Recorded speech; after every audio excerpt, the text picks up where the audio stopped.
Alors, bonsoir à tous. Bonsoir.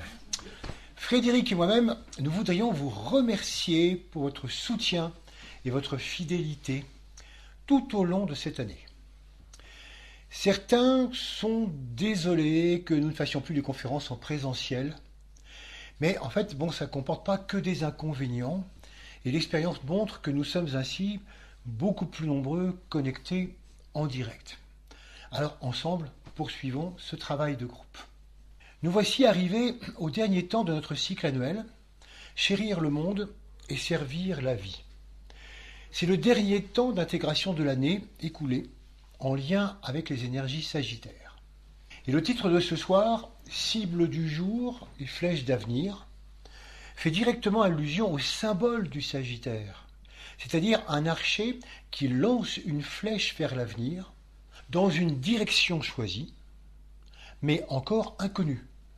Puis il part à sa recherche pour découvrir où celle-ci finalement le mène. La flèche, évidemment, ne suit aucune route tracée d'avance et oblige à passer par des endroits méconnus, parfois même totalement insoupçonnés, et elle oblige à cheminer hors des sentiers battus pour la retrouver.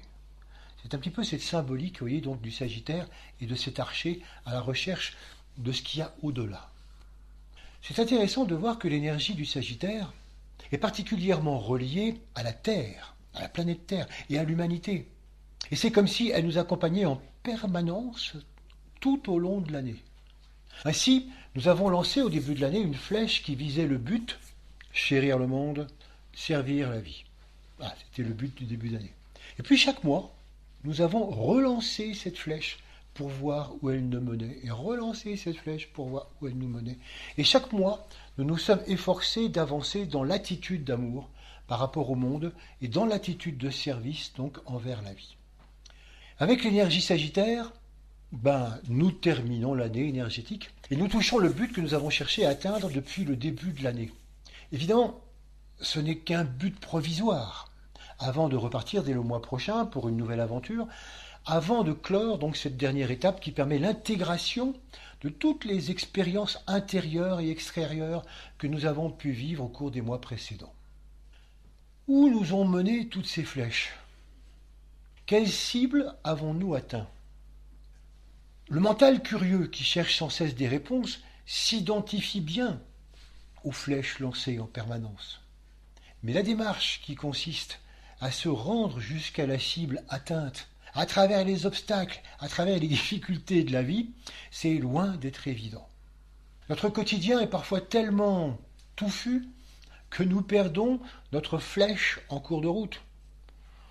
C'est pas grave, on en lance une nouvelle et on s'aperçoit que finalement, certains mois on la retrouve, d'autres mois on la retrouve pas, mais toutes ne se perdent pas et ça avance. Alors ce dernier mois de l'année nous propose de regarder où toutes ces flèches nous ont conduits afin de préparer le nouveau parcours d'énergie. Pour chacun d'entre nous, le parcours de cette année a forcément été riche, même si nous ne sommes pas conscients de tout, loin de là. En fait, nous avons évoqué beaucoup de choses au cours des 11 étapes précédentes, et là, cette fois-ci, nous n'allons pas du tout les résumer puisque nous l'avons fait il y a 3 mois. Ça serait un petit peu redondant. Or, chaque flèche lancée représente un potentiel de travail important pour chacun. Et une fois la flèche lancée, on se dit « et maintenant, au boulot ». Quand on réfléchit ainsi au travail qui a été fait et à celui qui reste à faire, on réalise qu'on n'arrête pas de parler de travail. Travail de l'année, travail du mois. Qu'est-ce qui me travaille en ce moment ? Qu'est-ce que travaille le monde à travers la pandémie ? En quoi tous ces événements me font travailler moi ? Ça n'arrête pas. Et en fait, qu'il s'agisse de travail intérieur ou extérieur, on s'aperçoit que le travail est partout présent dans notre vie. Et même bien au-delà de ce que nous imaginons généralement. Le travail, c'est un concept très riche qui se révèle être un véritable fil conducteur le long de l'involution et de l'évolution. Travail forcé ou choisi. Travail pour répondre aux besoins ou pour répondre aux désirs. Travail rémunéré ou bénévole. Travail objectif ou subjectif. Matériel ou spirituel. Conscient ou inconscient. Travail manuel ou intellectuel, travail d'accompagnement dans le concret ou dans le subtil, travail égoïste ou travail de service, personnel ou impersonnel, travail de coopération horizontale ou de coopération verticale avec l'âme. Où qu'on soit, quoi qu'on fasse, la notion de travail est omniprésente. Nous allons donc lancer notre dernière flèche de l'année en direction du travail, pour voir où ça nous mène. Alors, le travail a longtemps été associé à un vécu de pénibilité, de fatigue et d'obligations vraiment harassantes. Et l'étymologie nous répondait « Ah ben c'est normal, puisque l'origine latine du mot travail renvoie à un instrument de torture formé de 3 pieux en croix qu'on appelle le tripalium, sur lequel on torturait les gens. Donc c'est normal que le travail soit un petit peu difficile. Voilà donc de quoi entériner l'aspect tout à fait négatif du travail. Mais ce qui est intéressant, c'est que d'autres recherches récentes réfutent complètement cette origine étymologique et font dériver le mot travail de son homologue espagnol trabajo, qui exprime l'idée d'une tension vers un but à travers une résistance. Une tension vers un but à travers une résistance. Tiens, il y a du Sagittaire dans l'air. Voilà pourquoi il est intéressant aujourd'hui de ne plus penser le travail en termes de torture, mais de l'associer à la vision d'un but imposant de vaincre certaines résistances. Voilà un petit peu c'est l'hypothèse sur laquelle nous allons partir. Le travail, c'est vraiment l'idée d'une tension vers un but, d'un objectif, à travers donc des résistances qu'il va falloir vaincre. Cette façon de voir, vous allez voir, elle est assez intéressante parce que, en fonction du but poursuivi, elle rend compte, elle inclut, comme nous venons de le voir, tous les aspects du travail sur les différents plans, qu'ils soient intérieurs, extérieurs, physiques, artistiques, intellectuels, et même jusqu'au travail qui précède l'accouchement d'un nouvel être, où la notion d'objectif à atteindre nécessitant de venir à bout de résistance, c'est tout à fait présent. Si le travail est le fil rouge de l'évolution, on va chercher à en découvrir tous les aspects à travers les nombreux objectifs que se fixe l'humanité le long de sa progression de conscience. Alors, on va brosser un rapide tableau de la place et du sens du travail en involution et en évolution. Parce qu'en fait, notre but n'est pas de faire du tout un historique du travail. Donc nous n'entrerons pas du tout dans les détails, nous allons juste nous cantonner à rapprocher les notions de conscience, d'objectif et de travail.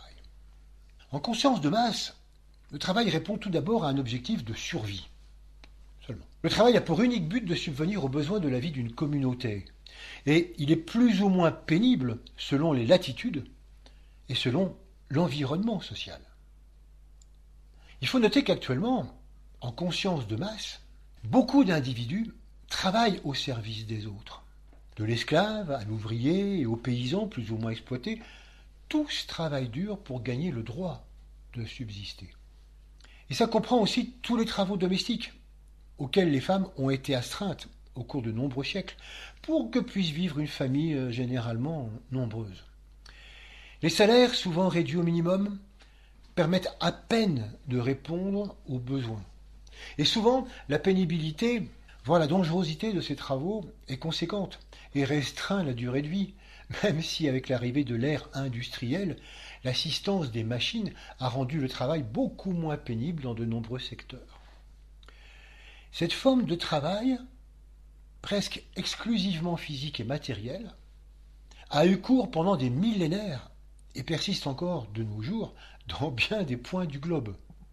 On comprend alors l'association entre travail et instrument de torture, vu de ce point-là. En fait, beaucoup de sociétés dans le monde travaillent encore maintenant avec l'objectif survie. C'est tout.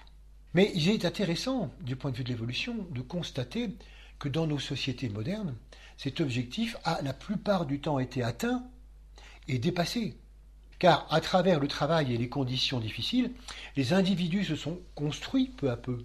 Ils se révoltent, ils réfléchissent, ils s'organisent pour dépasser l'objectif de survie. Le travail relie à une communauté. Le travail est identitaire en conscience de masse, parce que c'est une valeur qui est partagée par tous. Quel que soit le travail, nous sommes tous des travailleurs dépendants de cette énergie. En fait, on s'aperçoit que c'est le dénominateur commun pour les adultes. De la même façon que l'école est le dénominateur commun pour tous les enfants. Et même si on ne s'en rend pas compte, le travail participe de l'évolution. On va y revenir. Mais on voit déjà là combien le tout travail est constructeur et éducatif. Lorsque les humains passent en conscience individuelle, alors là il s'agit de répondre à des plans qui deviennent complètement personnels en poursuivant essentiellement deux objectifs fondamentaux. 1. Avoir de l'argent pour consommer, se faire plaisir, bien vivre, être heureux. Premier objectif. 2. S'épanouir individuellement, personnellement, au mieux. Voilà quels sont les deux objectifs qu'on trouve en conscience individuelle et auxquels vont répondre le travail. Commençons par l'objectif financier. C'est vrai qu'à moins de disposer d'un revenu foncier ou de rente conséquente, avoir un travail devient la condition sine qua non de l'insertion dans la société de consommation, qui tend du coup à évincer tous ceux qui n'ont pas la possibilité de travailler. Et on le constate tous les jours, le chômage est une des principales raisons de l'exclusion de notre société.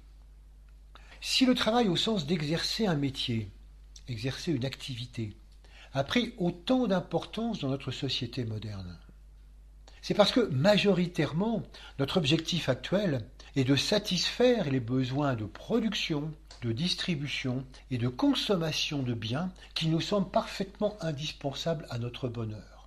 Vous noterez par ailleurs que ces trois thèmes de production, de distribution et de consommation sont les trois mots par lesquels on définit de nos jours l'économie moderne. Donc notre société actuelle, si on veut bien la regarder un petit peu par rapport à il n'y a pas très très longtemps, elle est en moyenne 2 fois plus riche que celle de nos grands-parents, sans remonter bien loin. Et comme nous pouvons le constater, nous n'avons pas du tout fait le choix de maintenir le même niveau de vie que nos grands-parents, mais en travaillant 2 fois moins. On aurait pu. Pourquoi ? Parce que la tentation d'une consommation exponentielle était si forte que nous nous sommes efforcés de continuer à augmenter notre niveau de vie. Donc, aujourd'hui, pour beaucoup de personnes, travailler, c'est simplement synonyme de gagner sa vie, avec pour objectif d'acquérir des biens de consommation et la notoriété qui en résulte, parce que c'est quelqu'un qui a réussi. Cet objectif entraîne l'idée bien ancrée chez certains que sans travail, on n'a rien, et que sans travail, on n'est rien. Mais c'est en train d'évoluer, montrant ainsi qu'une partie croissante de la société s'interroge sur cet objectif de travail et commence à le relativiser très sérieusement. Et là aussi, comme en conscience de masse, le travail est éducatif. À quoi bon travailler pour assouvir une frénésie de consommation ? Ce désir qui en veut encore plus à mesure qu'on le satisfait. C'est alors qu'un glissement d'objectifs se réalise progressivement et l'épanouissement personnel, le deuxième objectif de la société en conscience individuelle, devient de plus en plus important.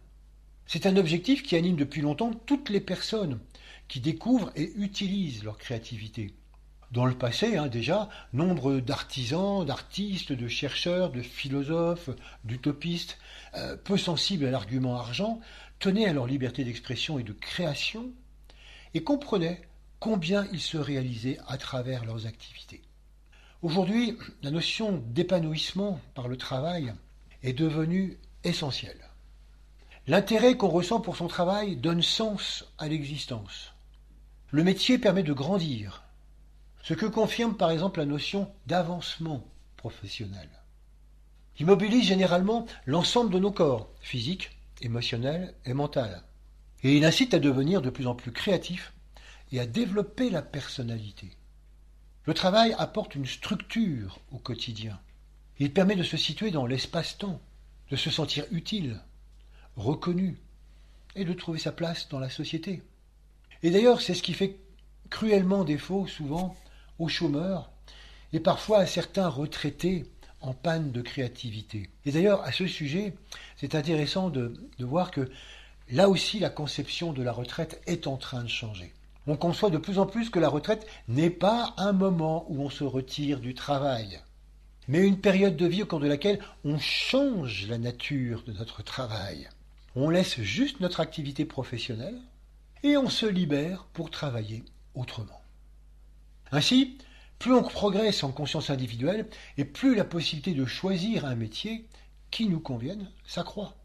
De plus en plus de personnes aiment leur travail et ne le considèrent plus du tout comme une torture inévitable, mais vraiment comme un moyen d'expression et de créativité, un moyen de réaliser des objectifs en venant à bout de toutes sortes de résistances. Et à propos de résistance, les difficultés rencontrées pour un réel bien-être au travail, stress, mode de management harcelant, humiliant, déshumanisé, sont encore très très nombreux. La domination masculine au niveau des cadres et l'écart qui existe toujours entre les salaires des hommes et celui des femmes montrent bien combien le travail est la concrétisation de l'état de conscience individuel et de ses objectifs. Bon, la bonne nouvelle, c'est que tous ces dysfonctionnements sont de plus en plus dénoncés et témoignent de la poussée vers de plus justes relations, au travail d'ailleurs comme dans l'ensemble des domaines de la société. Mais lorsque toutes les bonnes conditions seront réunies, il peut y avoir alors l'union des deux objectifs, un certain confort financier, sans aller au-delà de ce qu'il faudrait, et l'épanouissement personnel. Bon. Mais alors, arrivé à ce point, on pourrait se demander, mais pourquoi le travail est-il devenu un enjeu essentiel de notre société? Mais c'est tout simplement parce que, tel que nous l'envisageons actuellement, ce travail, il répond parfaitement à nos objectifs actuels, aux objectifs actuels de la société majoritaire. Mais il faut prendre conscience que ce sont nos choix de société actuels et qu'il n'y a rien de définitif dans ce qu'on appelle le travail. Et que la sobriété heureuse, dont parlait Pierre Rabhi, ou la décroissance, ce sont des notions qui sont de plus en plus présentes dans les consciences et qui modifient l'idée même du travail chez bon nombre d'humains, et puis d'ailleurs qui vont continuer à le faire. Plus on va relativiser le besoin de consommer, et donc la nécessité de gagner de l'argent, et moins cet objectif aura d'importance. Et plus l'objectif d'épanouissement de l'expression individuelle sera prédominant, ce qui change complètement la façon d'aborder le travail. D'ailleurs, comme on peut le voir à la faveur de la crise de la Covid-19, le travail tel qu'il était conçu et accepté avant la crise est souvent remis en question. C'est vraiment intéressant de voir que beaucoup d'emplois mal rémunérés et très exigeants du point de vue des horaires ne trouvent plus preneur, parce que les personnes n'y trouvent aucun épanouissement.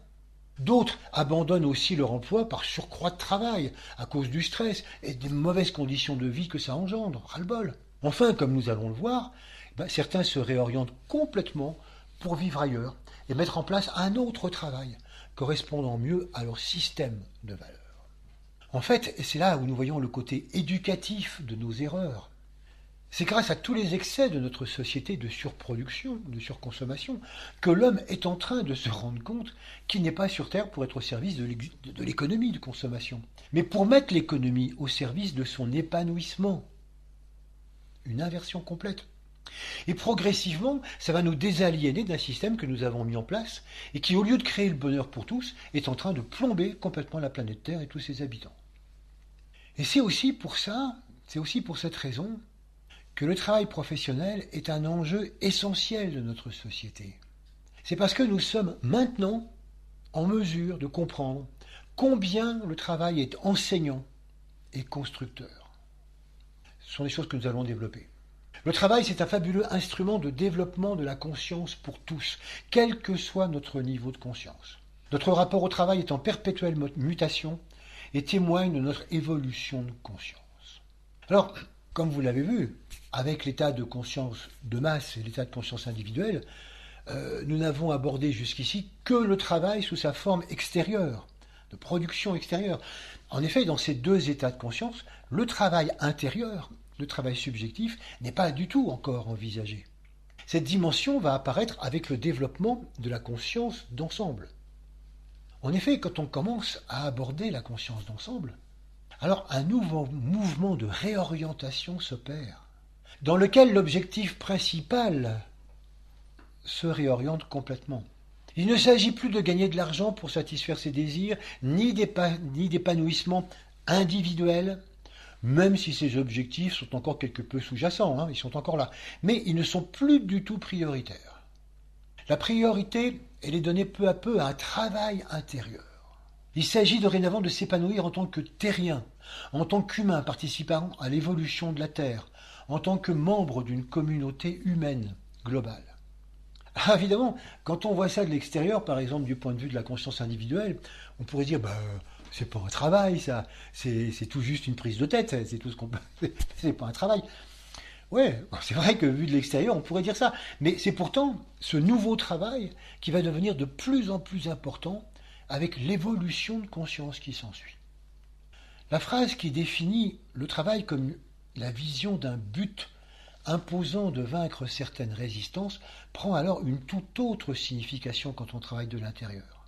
En effet, il ne s'agit plus, comme pour les autres états de conscience précédents, de vaincre des résistances extérieures, mais de vaincre des résistances intérieures, inhérentes à notre psychologie. Tout un travail.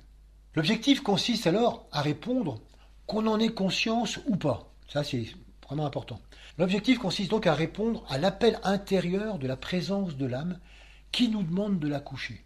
Et là encore, il s'agit de travail, d'un sacré travail même, et qu'on ne peut pas trop différer longtemps parce que le terme est arrivé. Et donc on sent bien qu'il y a quelque chose qui presse. Par quoi ça se traduit ? Ça se traduit par l'importance que prennent les autres règnes de la nature et l'évidence croissante de l'interdépendance. Travailler consiste alors à apporter son concours à la construction d'un monde plus respectueux, plus juste, plus égalitaire, donc plus harmonieux. Mais pour pouvoir le faire, encore faut-il se transformer intérieurement. Et c'est le moment de devenir nous-mêmes ce que nous voulons voir dans le monde, au boulot. Nous réalisons alors que c'est par le travail intérieur que des retombées extérieures seront possibles, et pas autrement. Et cette nouvelle approche conduit bon nombre de personnes à des réorientations de vie professionnelle. Certains revoient complètement leur manière d'exercer leur profession. Ils l'envisagent à partir d'un état de conscience totalement différent, ce qui entraîne d'ailleurs beaucoup de conséquences. D'autres abandonnent parfois des métiers très valorisés et bien rémunérés pour un travail dont la plus-value n'est plus du tout financière, mais humaine ou écologique. De tels comportements peuvent ne pas être compris et souvent provoquent une certaine stupeur dans l'entourage et chez tous ceux qui y voient une espèce de régression. Mais non, c'est pas une régression, c'est une véritable évolution de conscience. Et toute évolution de conscience va forcément entraîner toutes sortes de conséquences et la définition même et la façon de faire le travail. Le travail n'est pas quelque chose qui est défini une fois pour toutes. Et ça, c'est un mouvement qu'on peut voir se dessiner aujourd'hui chez bon nombre de nos contemporains. Et c'est réjouissant, parce que ça prouve l'avancée des consciences. C'est d'une certaine façon une expression de l'insurrection des consciences. C'est une révolution en marche, c'est une révolution qui se mène sur le plan des idées et s'incarne pacifiquement, même si elle n'est pas comprise par tous. En fait, nul ne peut faire du surplace indéfiniment. Et quelles que soient ces résistances, l'humain finit toujours par avancer, que ce soit en mode escargot, en mode placide ou en mode volontaire et déterminé. Bien sûr, ce passage peut être ardu, douloureux, et confronte à des phases de doute et de remise en question. Il interroge notre identité, il interroge le sens de nos choix passés ou le sens de notre actualité, et puis celui de l'avenir individuel, de l'avenir collectif. La question de notre place sur cette terre surgit de plus en plus avec beaucoup d'acuité, et sans pour autant que nous ayons les réponses. À quoi ça sert tout ça ? C'est là qu'on voit que ces traversées, qui sont à la fois obscures et lumineuses, ont plein de répercussions dans tous les compartiments de l'existence. Dans ces moments de flou, où un accord entre travail intérieur et travail extérieur, entre ressenti intérieur et expression extérieure, se cherche, il arrive qu'on ne sache plus vraiment où se situer. On ne trouve plus sa place dans la société environnante parce qu'on quitte progressivement les valeurs d'une société émergeant d'un état de conscience essentiellement individuel et on ne trouve pas encore sa place dans celle qui prône l'avènement d'une conscience plus collective. Et comme la palette des professions correspond à un état de conscience d'une société donnée, eh ben, il est assez fréquent qu'un nouvel état de conscience nécessite d'inventer sa propre profession, ou d'inventer une manière très particulière de la vivre pour trouver sa place. Parce que c'est là le problème. Comment trouver sa place dans une société dont nous ne partageons pas l'essentiel des valeurs? Alors, le problème de la place est vraiment important. Trouver sa place, ça implique toujours de s'ajuster à un ensemble. Parce que comme dans une pièce de puzzle qu'on prendrait individuellement, nous n'avons pas de sens. Et nous sommes totalement inutiles si on se considère tout à fait isolément. Et donc la notion de place est fondamentale. Elle est inséparable du travail parce que chacun est responsable d'un certain travail à une place particulière de l'ensemble. Chacun est responsable d'un certain travail à une place particulière de l'ensemble. C'est peut-être pour ça que quand on décroche un bon emploi, on dit qu'on a trouvé une bonne place, ou qu'on se sent enfin à sa place. Mais dans l'ensemble solidaire dans lequel nous nous trouvons, nous sommes nés à une place particulière, dans un temps spécifique qui ne doit rien au hasard. Et donc notre travail d'humain consiste à remplir notre tâche ici et maintenant, à notre place. Souhaiter constamment être ailleurs, rêver à ce qu'on aurait pu faire si on avait été différent, si on était né ailleurs, tout ça c'est totalement vain. Là où nous sommes, c'est là que nous sommes attendus, même si c'est difficile. Servir la vie, nous demander de connaître intimement le travail que nous avons effectué, mais à la place où nous nous trouvons, ni plus et ni moins. Alors on pourrait dire, mais est-ce que ça veut dire qu'il ne faut pas bouger de la place où nous nous trouvons? On reste à sa place? Non, évidemment. Ça veut dire qu'en fait, il faut nous investir pleinement là où nous sommes, au moment où nous y sommes. Et c'est comme ça que nous faisons notre boulot d'humain. Mais une fois que c'est fait, une fois que nous avons appris de ce travail et de cette situation et des rencontres avec les autres, il est nécessaire de changer de place. À chaque évolution de conscience, la place que nous occupons au sein de l'ensemble se modifie. En fait, il n'y a aucune place qui doive rester inchangée au cours d'une existence. Sinon, nous serions complètement enfermés dans une définition de nous-mêmes qui empêcherait tout moyen d'avancer.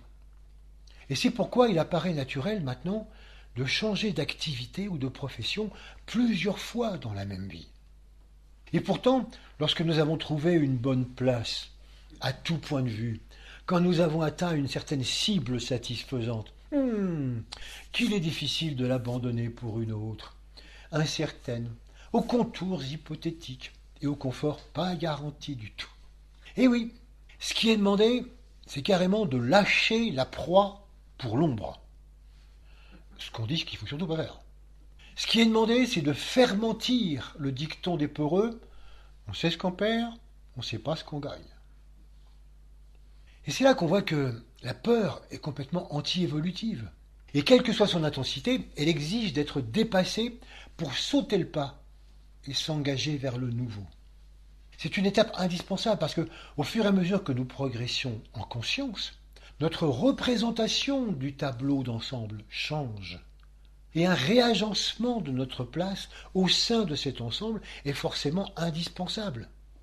On ne peut pas voir le monde différemment et nous rester exactement de la même manière. C'est sûr que ce n'est pas tout le temps le cas. Quand on est en conscience de masse, la place qu'on occupe semble immuable et dépend d'une appartenance à une micro-société locale, ethnique, religieuse, etc. Et on ne bouge pas. En conscience individuelle, par contre, la compétition est omniprésente et chacun cherche la meilleure place en vue d'être promu, reconnu, pour gagner en importance personnelle. Dans cette société, chacun aspire tôt ou tard à prendre la place d'un autre, parce qu'il convient de se surpasser, il convient de le surpasser, voire de l'écraser, et ce jusqu'à l'écœurement. À ce moment-là, l'inanité de cette course sans fin apparaît clairement au point parfois de submerger l'individu, de le bouleverser et de le pousser vers un nouveau cap pour qu'il puisse retrouver une place à laquelle il se sente vraiment accordé. Il est évident que ce bouleversement intérieur, il n'intervient que lorsque la conscience d'ensemble s'épanouit, pas avant. C'est à ce moment-là qu'une nouvelle recherche de place s'impose. Et là, il ne s'agit pas de trouver une place d'efficacité, mais de trouver une place de conscience. La recherche est tout à fait différente. Ce n'est plus le moment de se demander ce qu'on va faire, mais le moment de se demander ce qu'on va être. C'est là le grand changement. C'est le moment de s'interroger sur la place qu'on occupe sur la courbe d'involution-évolution. C'est le moment de comprendre où on en est le long de la progression de la conscience. Et c'est là que le connais-toi toi-même prend toute sa valeur. Connais-toi toi-même et tu connaîtras ta place. Connais-toi toi-même et tu connaîtras le travail que tu as réalisé à cette place. Au moment où nous faisons ce travail de conscience, c'est le moment où nous sommes en passage de la conscience individuelle à la conscience d'ensemble. Et c'est pas simple. Parce que nous avons en nous les deux tendances qui nous mettent à deux places différentes et nous proposent deux manières différentes de travailler. Alors c'est assez houleux. Et on pourrait dire que le fondu enchaîné entre ces deux mondes de conscience s'apparente au franchissement des 40e du rugissant. Et les moments d'avarie sont assez courants. Du coup, il s'agit de faire preuve de courage, d'opiniâtreté, de détermination, si on ne veut pas être englouti sous les vagues de l'émotionnel, parce que cette traversée, en plus, elle peut être longue.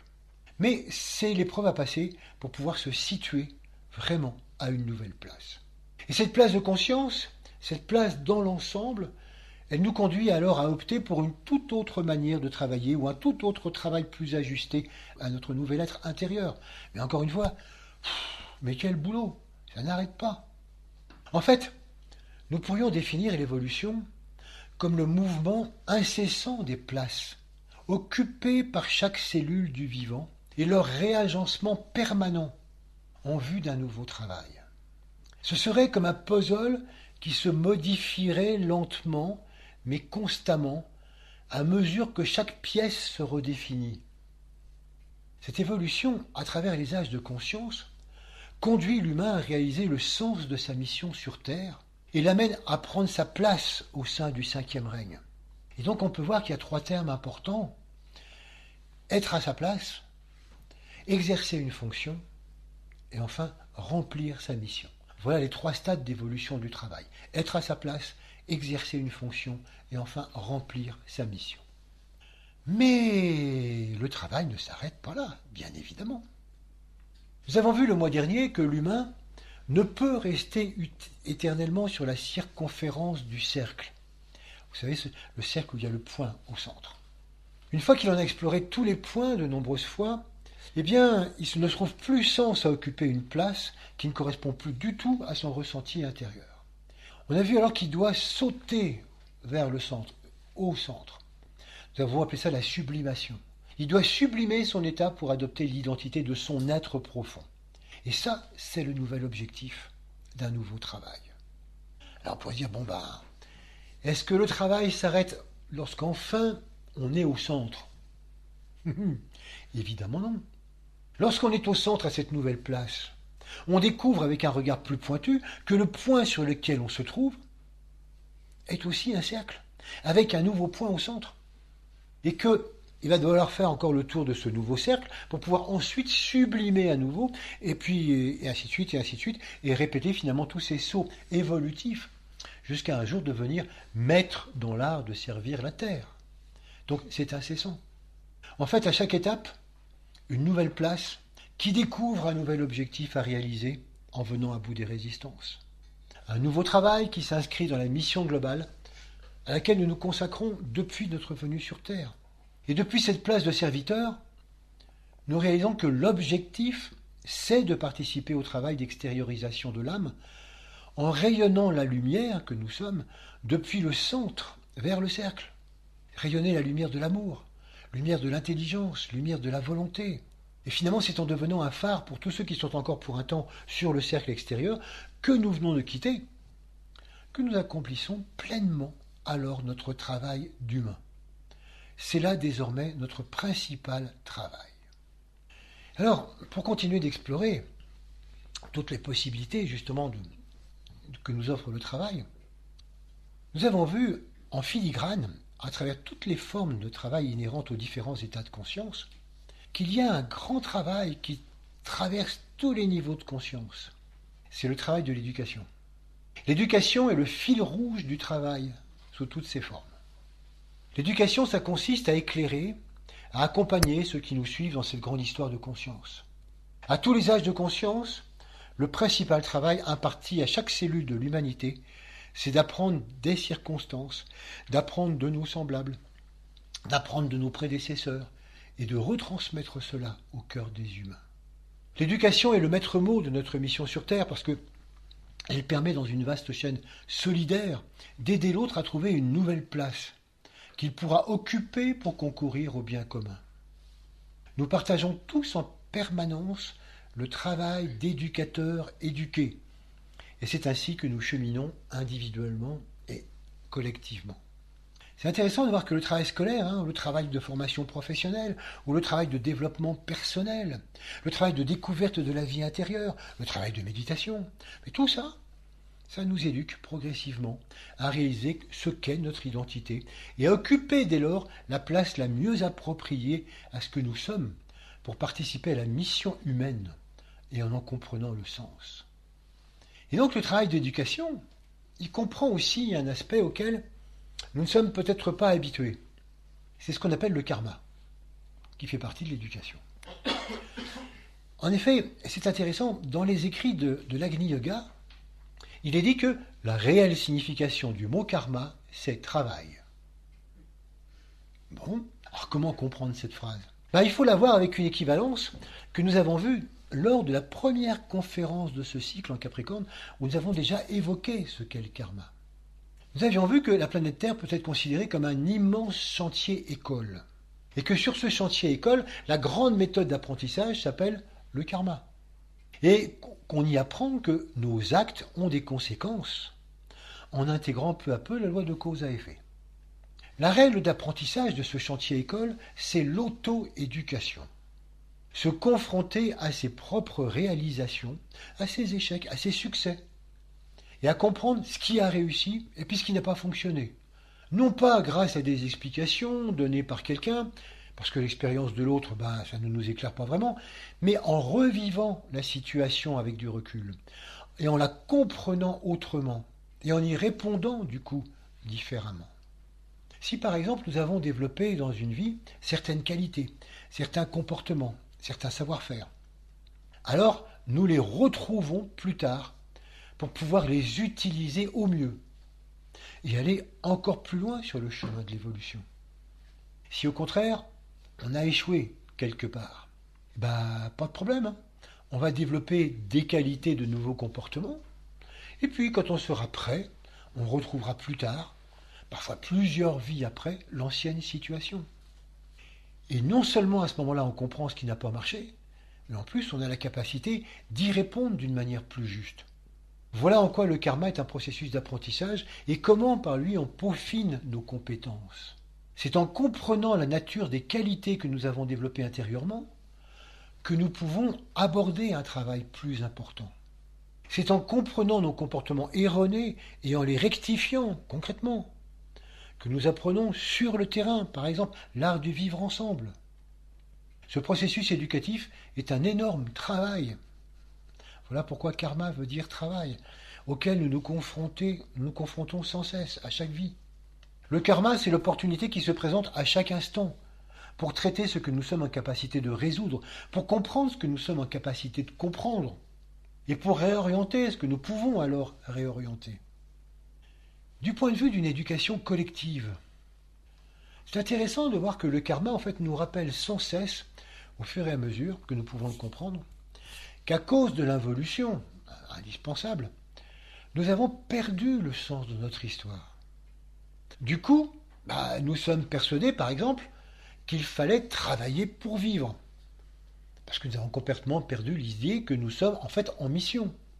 Et c'est intéressant de voir que tout ce qui nous arrive au niveau mondial est un enseignement du karma pour retrouver progressivement notre raison d'être sur Terre. Oui, nous sommes venus en mission et ça n'a plus rien de secret. Nous l'avons vu le mois dernier, parce que l'agent 008 est en marche et le permis de sublimer est activé et les flèches du Sagittaire tracent la voie. Et donc c'est au point, au centre du cercle, qu'il faut lancer la flèche à chaque fois. Alors, comme on le comprend à travers le travail, Après avoir répondu aux besoins, aux désirs, une partie de l'humanité enfin entrevoit un plan de mission. Alors bien sûr, elle l'interprète à la mesure de sa compréhension actuelle, et elle mélange parfois les étapes et l'objectif. Elle mélange parfois la cible du jour pour le but avéré, mais en réalisant toujours plus pleinement qu'elle est un phare, elle éclairera toujours plus la mission humaine. Et tout cela, c'est le travail. Alors, on pourrait développer cette notion de travail le long de la courbe d'involution-évolution et ajouter un nouveau chapitre à notre livre, Le fabuleux dessein de l'humanité. Mais c'est pas le but. L'important, c'est de réaliser que le travail est omniprésent à tous les étages de l'existence et qu'il est toujours le moyen de progresser. Et qu'en retour, tout état de conscience s'exprime par un certain type de travail. Omniprésence du travail, même au niveau de notre système solaire. La course des planètes sur leur orbite ou la rotation de la Terre sur elle-même ne sont que des activités qui nous sont perceptibles. Mais en fait, à l'arrière-plan, les planètes travaillent, les étoiles travaillent, même si ça nous échappe complètement parce que nous n'avons pas encore atteint l'âge de conscience qui nous permet de le comprendre. Et puis, c'est aussi le cas pour tout ce qui vit sur Terre, du plus petit élément au plus grand. Chacun a une activité spécifique, plus ou moins complexe, et chacun poursuit instinctivement ou consciemment un objectif nécessitant un travail qui impose un mouvement et la nécessité de surmonter des résistances de diverses natures. Cette définition colle exactement pareil pour tout ce qui existe sur Terre. Et là aussi, omniprésence du travail. Chaque conscience sur notre planète se transforme par l'effort qu'elle déploie pour atteindre le but poursuivi, même instinctivement. Par exemple, les animaux et les végétaux travaillent tout au long de leur existence à la survie et à la continuité de l'espèce. Les animaux qui deviennent apprivoisés, comme des chiens, les chats, les chevaux, voire parfois les dauphins, les éléphants, ou même certains lions ou d'autres animaux sauvages, tous ces animaux qui deviennent apprivoisés changent de niveau de conscience. Parce que leur travail change complètement de nature. Ce n'est plus du tout à leur survie qu'ils travaillent, puisqu'ils sont nourris, logés et soignés. Ils n'ont pas non plus à s'occuper de la perpétuation de l'espèce, puisque celle-ci est complètement contrôlée par l'humain qui décide si oui ou non mon animal fétiche il va se reproduire ou pas. Ils n'ont donc plus du tout à s'occuper de ces deux objectifs qui préoccupent tous les autres animaux non apprivoisés. Mais loin de les dénaturer, comme certains imaginent, ils apprennent, ils évoluent en apprenant à entrer en relation avec un autre règne de la nature, l'humain. À cette nouvelle place, leur travail consiste donc à comprendre les désirs et les ordres de leur maître et à les satisfaire.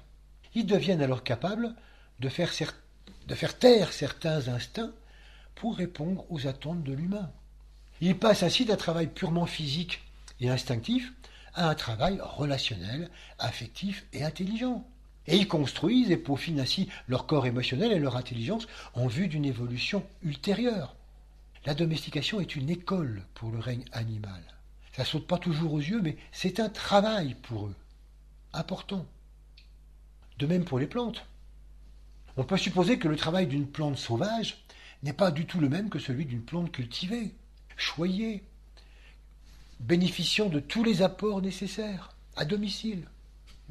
L'humanité a appris aussi à domestiquer le monde végétal et à collaborer avec de nombreuses plantes qui se sont adaptées à divers climats, transformant les rapports entre végétal, animal et humain. Et du fait de la multiplication de ces expériences et de la bonne volonté coopératrice des plantes, eh bien, la place de multiples espèces s'est complètement étendue sur la planète et participe ainsi à la beauté du monde et aux interrelations, fruits d'une interdépendance de plus en plus manifeste. Et tout ça aussi, c'est un travail. Et donc, dans le continuel développement universel de la conscience, toute entité a sa place et tout travail permet d'atteindre un objectif en réussissant à vaincre tout ce qui résiste.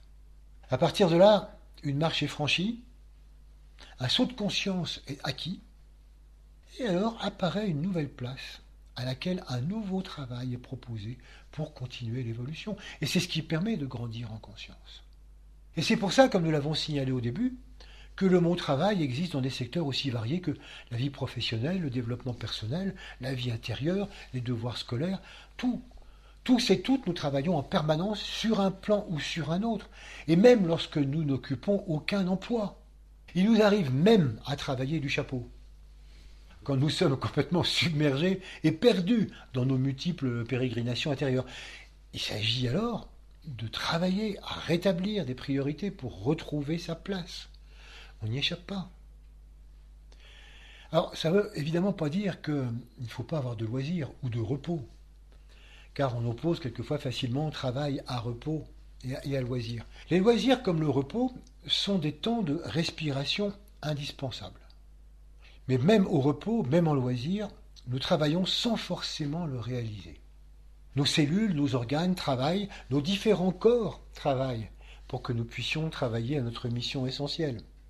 Quant au sommeil, généralement associé à un temps d'inaction, c'est un temps nécessaire à la régénération des corps physiques et éthériques. Et la régénération, c'est un travail. Et pendant ce temps, pendant qu'ils se régénèrent tous les deux dans le lit, nous, sur les plans subtils, nous continuons de travailler. Il n'y a pas d'arrêt. C'est pas parce que ça ne se voit pas, ou qu'on n'en ait pas toujours conscience, que ça n'existe pas. Alors cette omniprésence du travail au cœur de toutes les existences, depuis la cellule jusqu'aux galaxies, a quelque chose de vertigineux. Mais bon, restons-en à l'échelle humaine pour approfondir encore la place qu'occupe le travail au sein de l'existence. Parce que nous allons pouvoir constater que c'est aussi par le travail que nous sommes en capacité, nous humains, de développer nos capacités d'être essentiels. Et ça va nous amener à voir un tout autre aspect du travail, c'est que le travail, quel qu'il soit, est initiatique. Bon, ça peut paraître absurde si on s'en tient aux apparences. Le travail est initiatique. Mais au-delà des apparences, il faut se rendre compte combien c'est un enseignement de lumière, d'intelligence, de sagesse et d'amour sans que nous le réalisions la plupart du temps. En effet, le travail développe les premiers rudiments de toutes les qualités essentielles qui deviendront plus tard les fondements de la réalisation de notre mission sur Terre. C'est par le travail que nous abordons de plus en plus la lumière, l'intelligence créatrice. C'est par l'étude que le mental se développe. C'est par la nécessité d'une profession que nous apprenons constamment et que nous ne restons pas dans l'obscurantisme.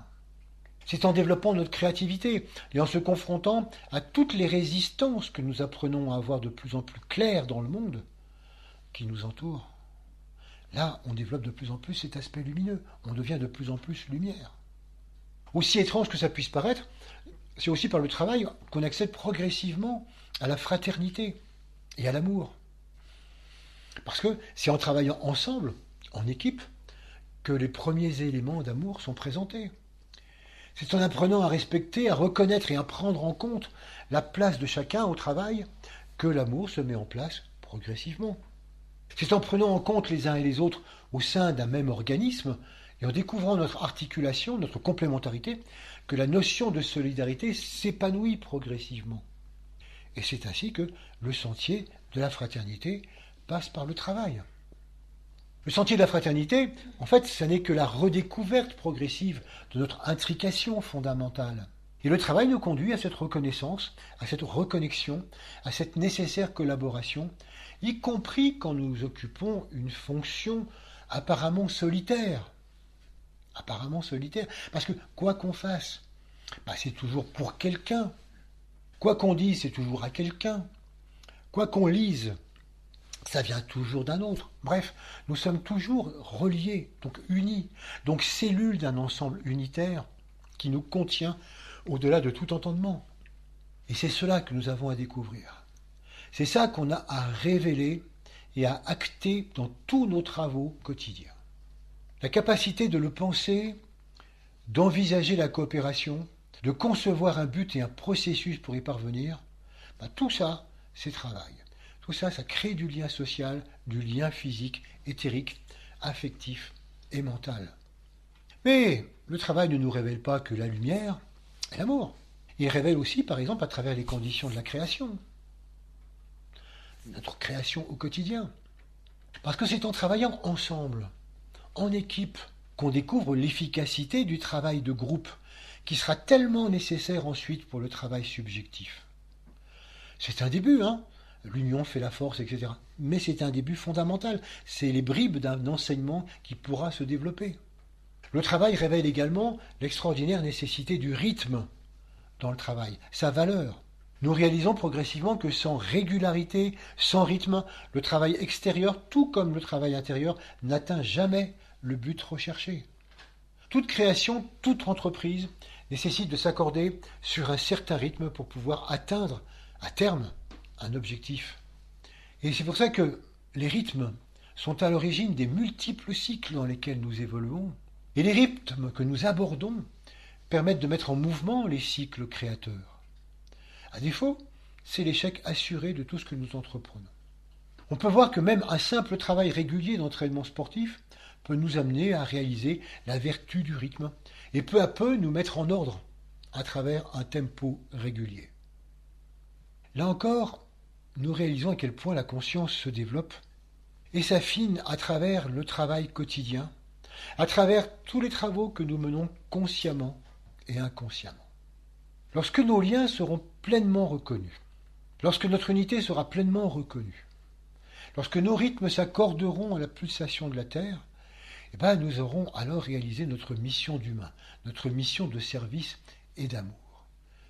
Mais à propos de métier d'humain, cherchons à le préciser. Il y a 3 mois, dans la conférence « Accoucher d'un monde plus juste », nous avons insisté justement sur la nécessité d'allier le monde abstrait et le monde concret, d'allier le monde de l'âme et le monde de la personnalité.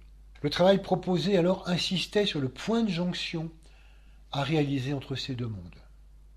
Et c'est en révélant le rapport entre vie extérieure et vie intérieure, le rapport entre les énergies créatrices et leur manifestation, et la part que nous jouons, nous, dans cette articulation, que nous pouvons chérir le monde en dévoilant l'unité.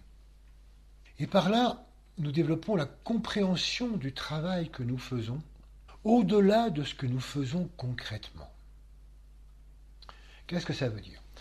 Trop souvent, nous assimilons le travail humain à une simple activité professionnelle.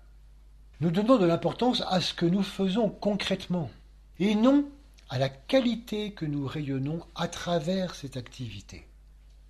Et c'est pourquoi chacun est invité à s'interroger sur ce qu'il fait véritablement à travers son activité professionnelle, associative, voire familiale. Parce que notre travail fondamental ne réside pas dans notre fonction de secrétaire, d'épicier, d'ingénieur, d'enseignant, de plombier ou de thérapeute. Tout ça, ce sont des rôles, ce sont des savoir-faire, ce sont des activités à travers lesquelles nos qualités fondamentales peuvent s'exprimer. C'est donc à travers ces rôles que nous pouvons donner pleinement ce que nous sommes intérieurement. Mais il ne faut pas confondre le rôle et ce qui peut s'exprimer à travers le rôle. Tout utile que puisse être notre activité professionnelle, elle n'est pas ce qui définit notre mission d'âme incarnée sur Terre. Nous ne sommes pas là uniquement pour exercer un savoir-faire concret, même si c'est très utile et même si c'est très brillant. Sachant cela, il est vraiment nécessaire et intéressant de se poser la question: que faisons-nous? Qu'apportons-nous? Que développons-nous à travers ce que nous faisons? À travers notre activité, à travers notre métier, à travers nos relations. Que faisons-nous à travers notre activité? Qu'est-ce qu'on apporte à travers ça? Vous voyez, on est vraiment dans le passage d'une qualité fondamentale qui peut s'exprimer à travers un savoir-faire. Et d'ailleurs, quand on a exercé diverses activités ou divers métiers, il est vraiment intéressant de trouver le fil conducteur, le point commun, la note qui nous est spécifique, quel que soit notre emploi. Pour découvrir notre véritable travail, il nous faut vraiment aller derrière les apparences et le profil du poste que nous occupons pour définir la qualité que nous exprimons, quelles que soient les circonstances du quotidien. Il est intéressant d'observer que si plusieurs personnes exercent la même activité, leur véritable travail peut être néanmoins extraordinairement différent. Les qualités qu'elles émanent, qu'elles rayonnent, leur façon d'être relationnelle, différeront grandement. Et de manière à être plus précis dans ce que nous sommes en train de dire, cherchons à donner quelques exemples en nous appuyant sur les qualités des rayons. Qu'est-ce qu'on pourrait trouver dans ce que nous faisons à travers ce que nous faisons? La première qualité qui émane à travers ce qu'on fait, ça pourrait être la capacité à diriger, la capacité à voir clair et à indiquer sans cesse la bonne direction. C'est la qualité de celui qui tient la barre, qui assure le cap malgré tous les louvoiements nécessaires du navire. C'est la qualité de celui qui voit le plan global sans s'occuper des détails. C'est une proposition. La deuxième qualité possible, c'est la qualité, par exemple, à créer une ambiance d'unité au sein d'un collectif ou d'une équipe de travail. C'est la fonction aimante qui peut se passer complètement d'ailleurs au-delà des mots. C'est un rayonnement apaisant et unificateur. La troisième qualité, qui peut s'exprimer à travers la capacité de faire circuler les énergies, qu'il s'agisse d'informations, qu'il s'agisse de connaissances ou d'énergie à des fins thérapeutiques, qu'il s'agisse de mettre en rapport des personnes et des idées. C'est une qualité extraordinaire d'adaptation de tout ce qui circule pour le mettre à la disposition de tous. Une quatrième qualité pourrait être une capacité de créer l'harmonie, aussi bien à l'intérieur d'une personne qu'entre des personnes ou entre des groupes. C'est une capacité de maïeutique, d'aide à l'accouchement de ce qui est précieux en l'autre pour l'aider à s'harmoniser. La cinquième qualité pourrait être une capacité à transformer les idées abstraites en idées à valeur pratique. C'est une qualité d'organisation, de clarification, de remise en ordre, de création de méthodes, de protocoles. Quant à la sixième qualité, elle peut insuffler un idéal chez les autres, et c'est l'entretenir quand la flamme diminue. C'est une puissante qualité d'idéalisme capable de se dévouer entièrement pour sauver les autres.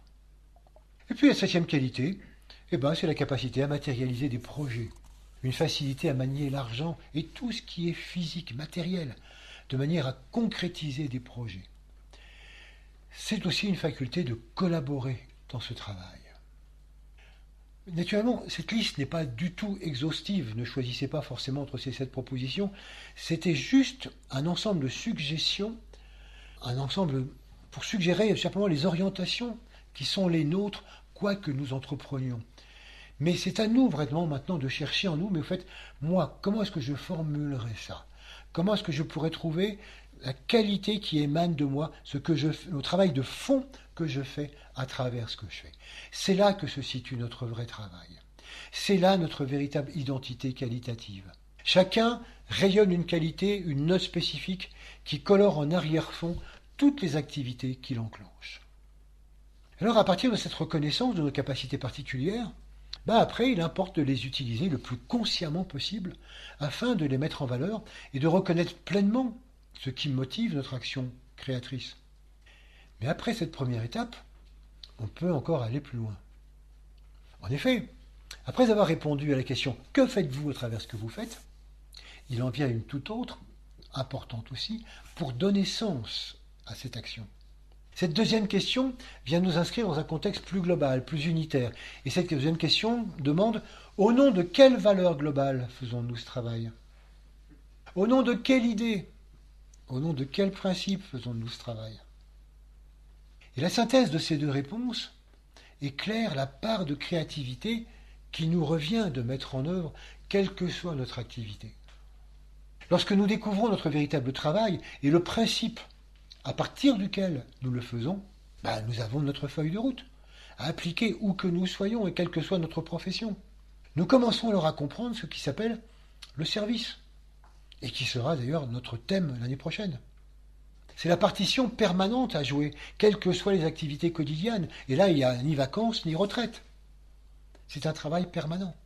Au royaume de la conscience, le service est une activité qui s'exprime pour donner le meilleur de ce que nous sommes là où nous nous trouvons. Alors à partir de là, le fait de se sentir à sa juste place, en donnant le meilleur de soi, sans attente, ça apporte la satisfaction d'accomplir notre mission de service. Nous sommes venus pour ça. Alors, on comprend pourquoi certains disent que la joie résulte du travail accompli. En conclusion, On pourrait dire que, comme nous venons de le voir, nous ne cessons jamais de travailler. Mais que ça n'est pas une raison pour rester flou. Ça n'est pas une raison pour ne pas faire le travail et pour se contenter de dire oui, quelque part, je sens que ça travaille en moi. Je ne sais pas quoi exactement, mais je sens que ça travaille, ça me fait bouger. Il y a quelque chose qui se passe. Ah, c'est sûr qu'il y a un travail intérieur. Hein. Ah, ça fait bouger. Quoi? Je ne sais pas quoi exactement, mais ça bouge. Non, non, non. Nous devons préciser ce à quoi nous travaillons et ce pourquoi nous travaillons. C'est la seule manière d'y ajouter une attention suffisante, donc une énergie, pour que ce travail puisse devenir efficace. Alors, chaque mois, des énergies différentes nous proposent un certain travail que nous faisons à notre mesure et en rapport avec notre état de conscience. Tout cela se passe dans un ordre et selon un plan qui ne doit évidemment rien au hasard. Chaque mois est donc une occasion de progresser puisque le travail est l'outil évolutif par excellence. Comme nous l'avons vu, de subi, il devient progressivement choisi. D'inconscient, il devient conscient. D'abrutissant, il devient progressivement épanouissant. D'imposé, il est progressivement accueilli comme voie de réalisation, non plus pour nous-mêmes, mais pour tous. Alors à mesure que nous avançons en conscience, le sens de nos incarnations se précise. Le sens de notre mission également. Et nos cibles du jour définissent les flèches que nous choisissons d'envoyer vers un nouveau centre, pour nous y rendre, accomplir le travail spécifique, avant de relancer une autre flèche et ainsi d'avancer. Et ainsi de suite.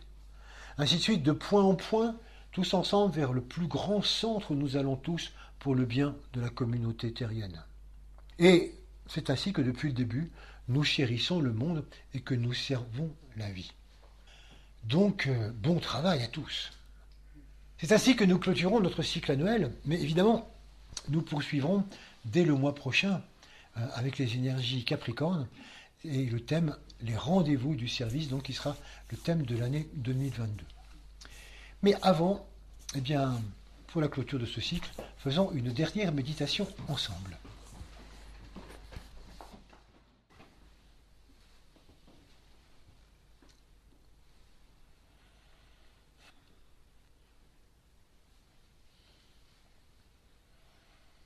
Nous commençons par nous centrer au niveau frontal, en imaginant que nous respirons par ce centre.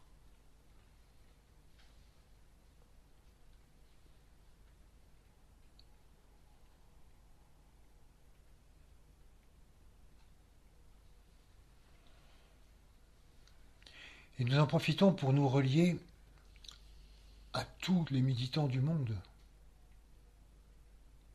par le biais du corps éthérique qui nous relie tous.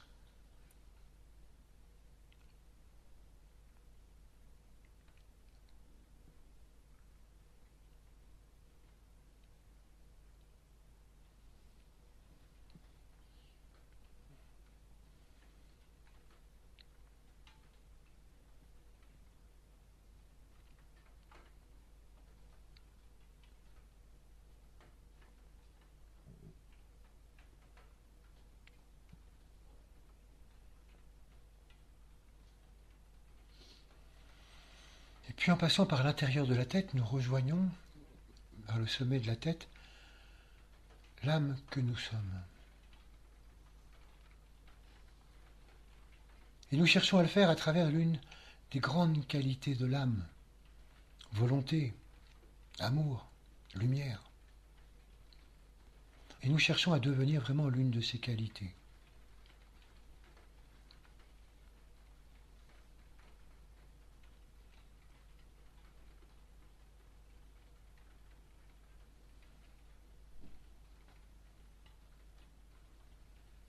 Et là encore, nous ne sommes pas seuls, nous sommes évidemment reliés à toutes les âmes sur Terre.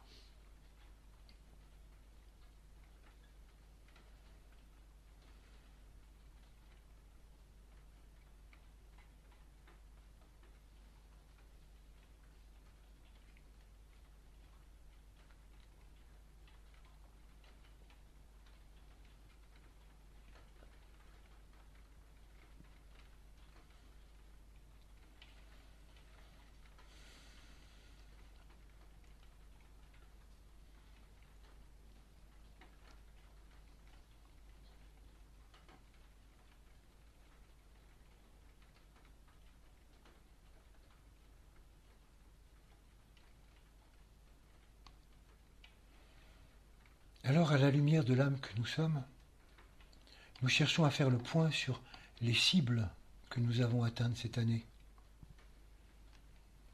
Qu'est-ce qui s'est travaillé cette année? Quelles flèches avons-nous récupérées, intégrées?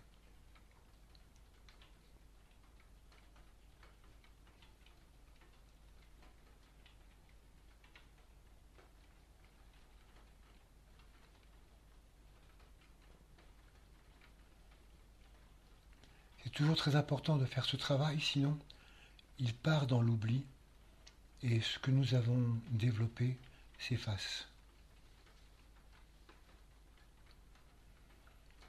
Nous avons encore quelques semaines pour le faire.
Nous pouvons aussi nous demander, puisque nous ne sommes pas seuls, ce que l'humanité a pu atteindre cette année,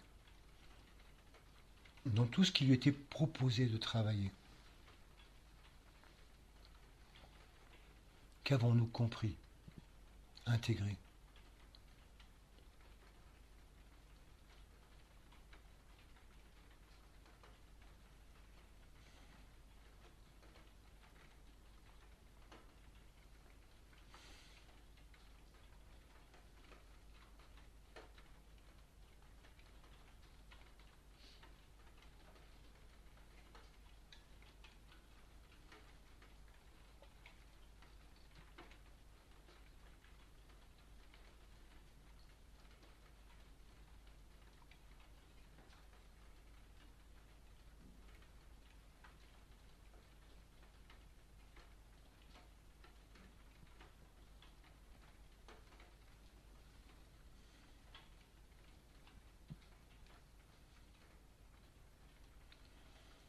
Et puis pour en revenir à nous, à ce que nous avons développé cette année, peut-être pouvons-nous dès maintenant, mais sinon ce sera un peu plus tard, voir dans quelle direction lancer la nouvelle flèche d'avenir. Est-ce que le pas que nous avons franchi nous permet de voir, de deviner, de pressentir le pas suivant? Là où nous lançons notre flèche, que nous irons chercher.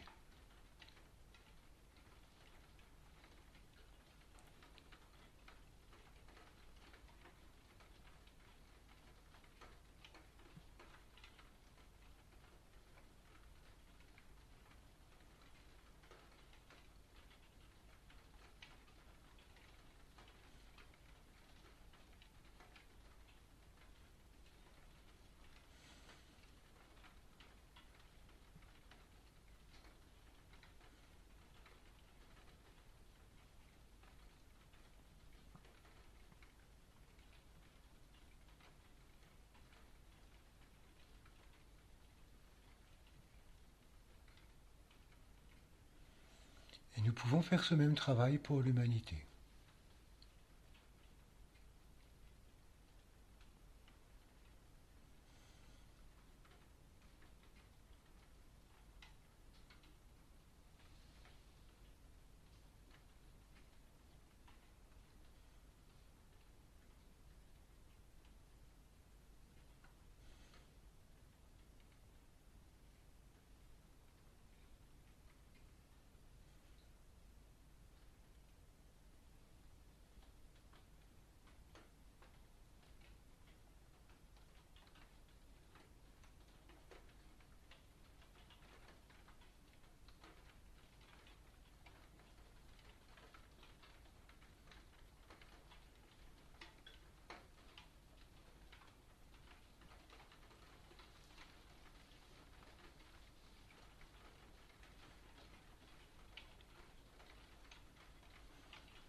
Puis en insistant sur l'expire, nous allons laisser passer toutes les énergies contactées consciemment ou inconsciemment à travers nous et à travers le réseau éthérique.